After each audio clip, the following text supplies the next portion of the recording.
Welcome to Tony at 12. I'm Tony LeBlanc, and today I'm in conversation with Robert McDowall. We're going to pick through the bones of the UK budget. First of all, what a shambolic build-up. Well, I mean, it was like a Whitehall farce, frankly. Ryan Reeves. Yes, I mean, I, two or three observations.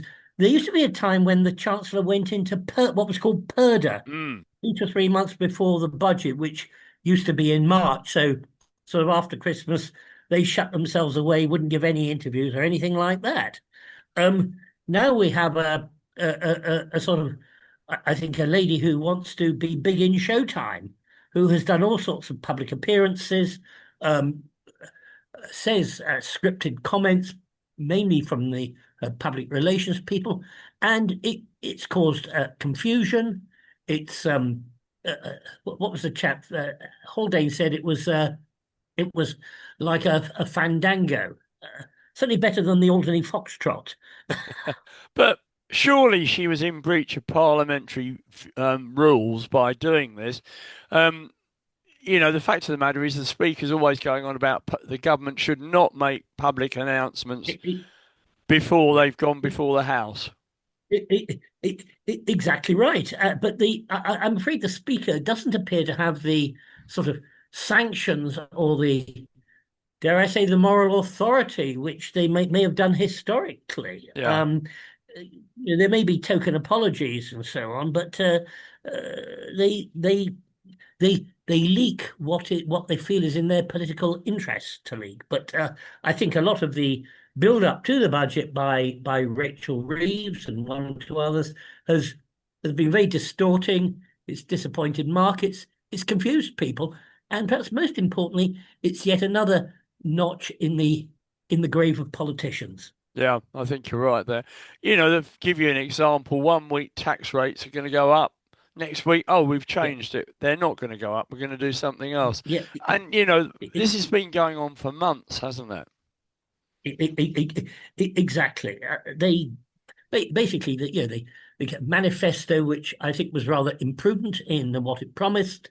Um, things things were probably worse than they expected when they assumed office, and then of course we've had all the macro world events. Whether it's Ukraine, whether it's Trumpery or anything else, and it has clearly added to the financial pressures. And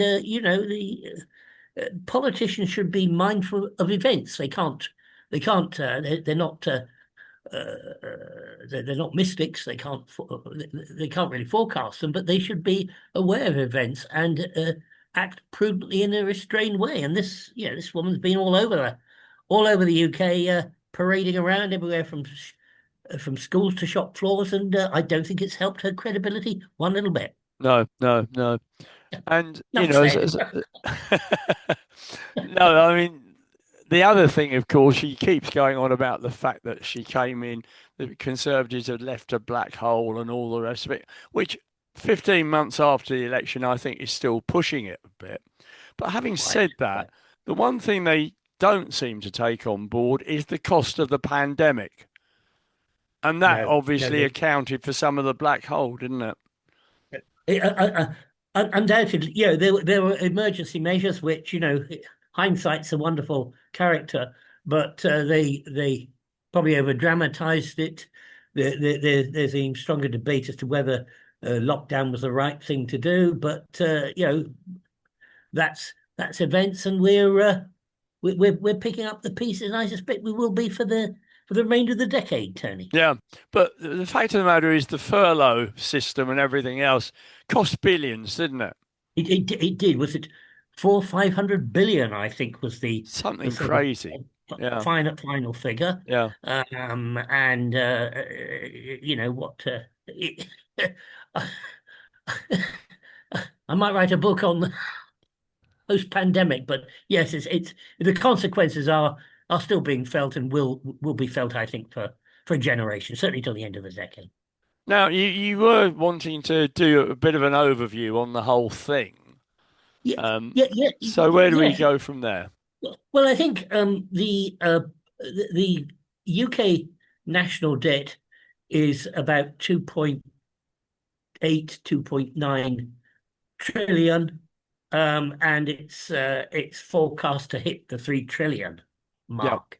Um, interest has to be paid on all that debt, and if you work out 4% of 3 trillion, it's a tidy billions figure. I get confused with the naught, but we are paying billions in interest to service that debt, and that's going to continue unless or until interest rates can prudently come down. And my personal view is uh, they while the government may put pressure on the Bank of England to do it, I think the Bank of England needs to hold very, very steady for the next year to 2 years, frankly. And they are supposed to be independent, the Bank of England, so they And they should are and they really are shouldn't supposed take they any are notice supposed of any government. no, no, no, exactly. That was the whole purpose because yeah, historically, well, certainly since the bank was nationalised in 1946, um, suc succeeding governments have always tried to put pressure on the governor. Some were strong, some were weak, and we've always had to live with the consequences of it. But the Bank of England should stay firm with interest rates as they are, and who knows? We're not here to talk about defence, but the defence out is bad, and I think they need to keep interest rates where they are, or dare I say even a notch or two higher. But I think that's unconventional wisdom. Well, it's back to the old story about an election cycle, isn't it? They're not looking at the Exactly. long term ever. They're looking at what's going to happen over the next few months, which may or may not influence the next general election. And that's part of the That problem with the UK, isn't it? There's no long term it, planning.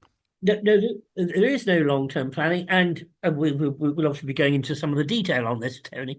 But of course, a number of the tax measures will not be coming into somewhere between 2027 and 2029, 2030, which is when the next election is. So there are two reasons for that. One is don't want to deluge people immediately, but also some of these measures require quite a lot of preparation. As, for example, taxing electric cars, or Yeah. this stupid tax on sugar in drinks and so on.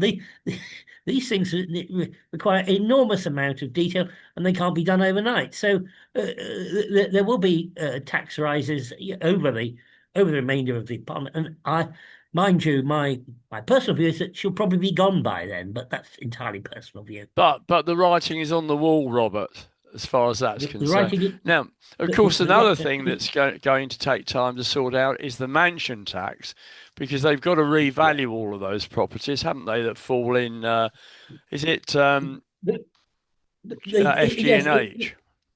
that's right. Yes, it starts at. I mean, in crude terms, it starts at 2 million, and there's a tax. I think it's 4,000, and it goes up to 7,500 a year over a 5 million valuation.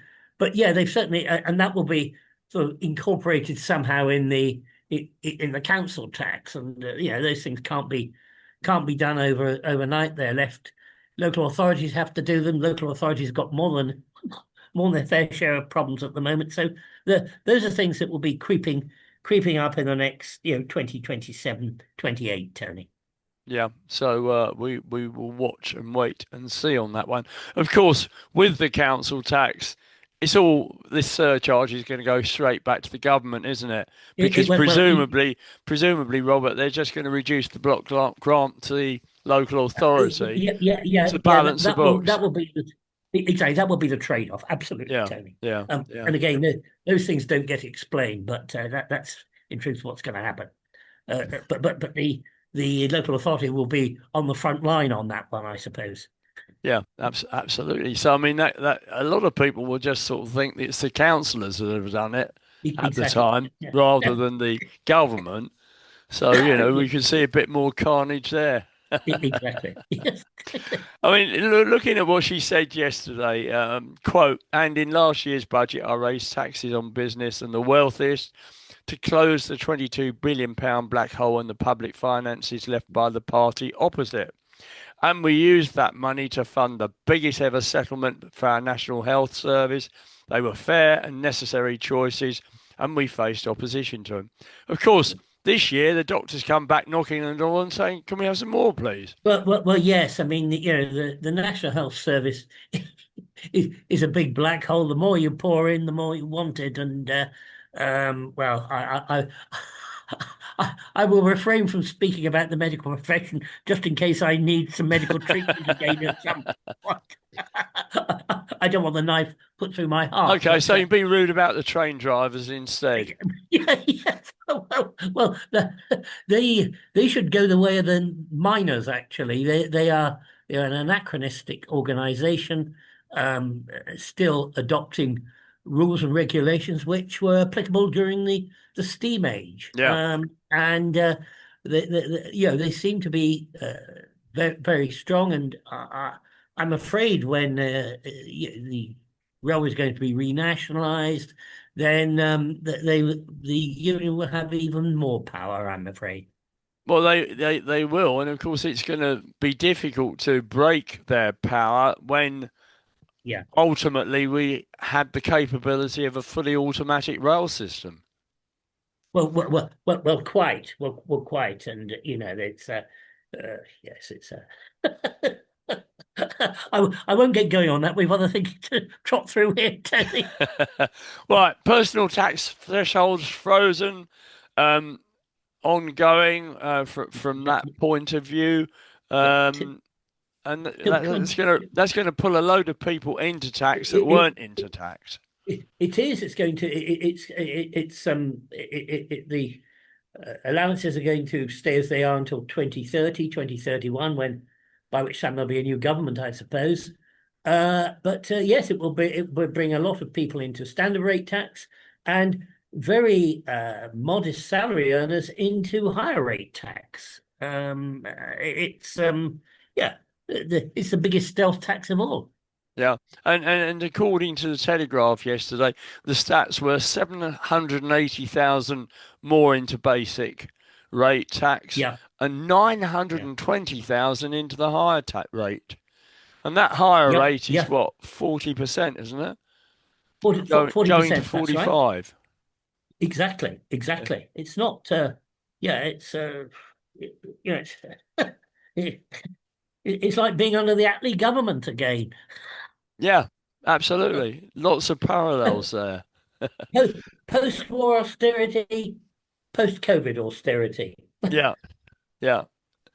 National tax rates on dividends, property and savings incomes by 2%, plus Well, 2%. yeah, yeah. I mean, well, it epitomizes some aspects of the budget. She's going around and raiding piggy banks, which Yeah. are capable we've still got a few pennies in them, and those sort of measures exemplify that, Tony. So Um, how do you see it affecting dividends? I mean, presumably this 2% is knocked off from what, advanced corporation tax or whatever yeah, it's called yes, these days. yeah, yes, it is. Yes, you do. There is a set off on that, but it's also you, t they're, they're trying to hit a harder unearned income, Yeah. basically, or that's not earned by the sweat of your brow. Now, the poor old salary sacrifice pension contributions have taken a hit. Yeah. Would you like to explain to the audience how they work or how they worked? Yes, yes. I mean, what has happened historically is if people either got a bonus or they found they had uh, they had a surplus at the end of each year or each month, then they would ask the employer to place the money in the appropriate pension scheme. That does two things. One is it means there is no national insurance paid on that sum, and obviously, secondly, it builds up your pension pot, and you get tax relief on that as well. now she's restricting it to, I believe it's a figure of £2,000 a year, which is what, that's about 180 or something, Mm. something a month, something like that. It's uh, again, it's raiding another prospective piggy bank. Yeah, and there are a lot of people that have sort of been using it as a legitimate way of reducing their Exactly. tax bills. And also, the whole point is when people retire at 60 or 65, certainly before the state pension age, they want to start to draw on these pots. And the more you put in and the earlier you do it, the bigger the sum. And Mm. also, we are rightly or wrongly living 20 to 30 years after we reach pensionable age. Yeah, yeah. And people have to eke out a living. I was quite interested to note that there's going to be a mileage-based charge on electric and plug-in hybrid cars, so that rather defeats the object of having them. And that's going to be around half the fuel duty paid by petrol drivers. Um, so everyone's going to actually have a computer terminal, presumably in their cars, which will Well, record the well, mileage. there seems to be some dispute on the mechanism they're going to use for checking that. But they've got to have some independent mechanism and say whether it's something that's uh, installed in new electric cars, or you've got to buy a gadget or something like that. I've no idea. This sort of stuff requires detailed preparation, and my sense is it might not come in quite as properly as they hoped. Mm. Gambling tax. Gambling tax is up, except on horse racing, and I suspect that's because the UK bloodstock industry is Mm. a big export earner, and so on, particularly And from the relies very heavily on the gambling companies to it it fund it it. it, it, it does indeed. Yeah. But I mean, the various forms of online gambling, yeah, will increase. And as a sort of reflection, really, I wonder whether this will have any impact on the number of customers that our local Alderney Gambling Control Commission has.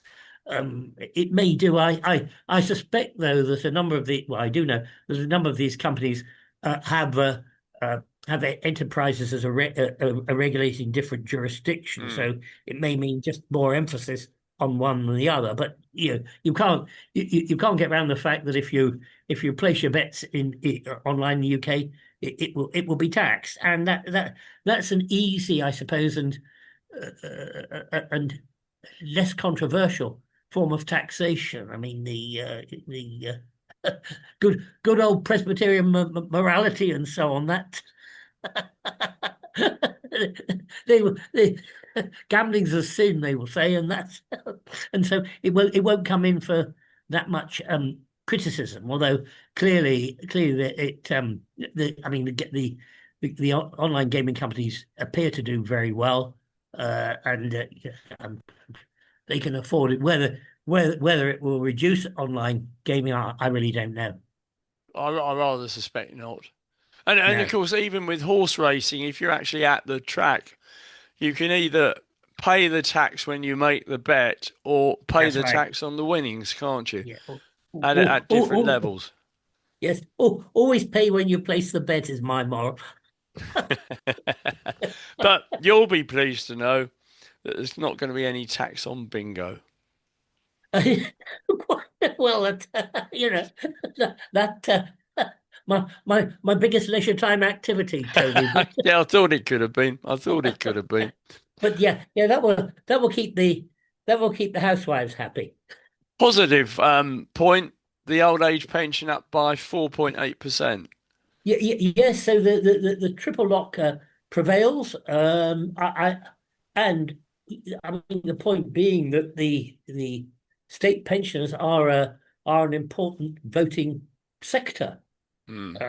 and increasingly so. And they are. they're statistically more likely to go to the polls than the than younger people. So you've got to keep them as sweet as you possibly can. But I'm part of the baby boom. You're not quite. Okay. Well, perhaps you Now, are. I Um, well, yeah, well, yeah. once we all die off, that's going to reduce the liability quite considerably, isn't it? It will indeed. It will indeed. And I suspect in the next decade there will be some major structural reforms to the UK state pension. I do wonder where it will be. Um, dare I use the word outsourced to a commercial operation in the UK? Um, it'd be a big job, but that's the way of you get it out and get the the the commercial guy seems to will then become the sort of provider in inverted commas, Yeah. and they're not technically. But I think that's what will happen in the next decade. But if I'm But around then, we both agree though that it's all pay as you go. This stuff, isn't it? It's not. absolutely, There's yeah, no yes. pension fund or anything. There is no pension fund. I mean, there mercifully still is one in Guernsey, although that is rapidly being run down. But that's a topic for another day, Tony. We can't talk about them too much, can we, from that Okay. point of view? So they were saying that Britain will spend 14 billion pounds more on debt interest over the rest of this decade Yep. than Yep. previously expected. You Yep. know, it is really worrying, isn't it? It, well, it is. Well, it is, and I mean, I think the UK is a sort of microcosm of the US, which has it's about 28 to 30 trillion Mm. of debt outstanding now. Of course, and I mean, it will be interesting to see if the US at any point treasuries come under pressure, particularly if the dollar is unable to sustain its sort of unilateral position as a global reserve currency. I mean, I know there are other currencies that are used for national reserves, it will be interesting to see how the states operates over the next again for the rest of this decade, and that example, I think, could be a useful example for the UK in the future. OBR predictions. Apparently, they've knocked that down a notch or two. But before we Well, talk about that, yeah. what about yesterday and the budget being effectively released before the Chancellor got on her feet? From what I understand, it was a fat finger. They pressed publish on the key next to it, and it all shot out. But I mean, the it's quite interesting, Tony. The Office of Budget Responsibility was set up by Osborne in 2010, Yeah, allegedly as a temporary measure to combat the over enthusiastic forecast that the UK Treasury used to provide. Now yeah. it was a temporary measure, but like all these institutions, it then got incorporated into some legislation. I think what was it called? The Budget Responsibility and National Audit Act of 2011, which made it permanent. It has a number of functions: economic and fiscal forecasting, um, policy costing scrutiny, performance measurements, long-term projections, and a number of things. It has hundreds of people now working for it. You'll be pleased to know. Surprise, And surprise. surprise, surprise. And one one wonders one wonders what scrutiny it will come under for its blunder. Certainly politically highly embarrassing, and I think the whole role of the Office of Budget needs to be revisited. So it's been in operation now, what, for 15 years, and it needs revisiting, and dare I say trimming. I think what's happened is you get people who are in the Treasury hop over to the Mm. unit for budget responsibility. So it's moving the deck chairs. Anyway, they didn't put they didn't do very well yesterday. And I think the other thing is, without going into too much of the technicality, they have been they have been very gloomy in the run up, and perhaps too gloomy in hindsight. And I think that will certainly irk the politicians. But I think, I say, I think we will have some sort of review of the Office of Budget Responsibility over the next few months, prompted by this fat-fingered publishing thing, which has caused immediate embarrassment. Anyway, enough said. There we are. Now, Starmer and Reeves are forever going on about the fact that the UK economy is the fastest growing within the G6 Yep. at 0.1% per month. Yes. Well, So what's big happened to the figure. others? What are the others Well, up to? well, Are they all in deficit? no, no, they're not. It's really how you measure these things, and other economies have slightly different ways of measuring it. It's not a global measurement. There are nuanced differences. So Yeah. if you look at the UK's standard of measurement, yes, it may be, but so the others are doing better. Not that much better, let's be honest with you. Maybe 1.5% at most. But we're all in the same boat, Yeah. and Yeah. it's sinking. So you don't think they're necessarily talking out of turn then when they say No, that? no. At a general level, no. But if you need to get down into weeds and examine the detail of what the constructs are of measuring this, Yeah. which, as I say, differ slightly between the G6, although Okay. soon to become the G7 again. I understand because the US would like to invite Russia back. What a hypocritical world we live in. Well, not Welfare quite. U-turns. Now, this is the tail wagging the dog, isn't it? In terms of the fact that Yep. the Labour backbenchers uh, force them into being into a situation where the two-child benefit would end, and it would be unlimited for the future. It's quite interesting. I consulted artificial intelligence as to Right. how many of the Labour MPs have a background in health, welfare, social services, and so on. And believe it or not, more than 100 of them have come up that route. Right. And so they are within Labour a very powerful backbench lobby. 100, depends how you track, but between 100 and 120 have those sort of routes before they got their seats in Parliament. Yeah. So, So so there you go. they cannot be ignored, if I could put it like that. And there we are. She also mentioned yesterday planning reform. They'll be able to build all these millions of houses and everything else. Trouble is, there are no builders around to build them, are there? That's and of course they have to. I mean, they have started on this, but they have to tear down some of the bureaucratic and strangulating planning regulations, which the local authorities have to address, and the cost of it. And there is legislation in hand, but it'll be a year or two before it comes through. So, yeah, I put the housing as a target, or perhaps an aspiration. Mm, Um, uh, I don't think they're going to put up Nissan huts and prefabs, but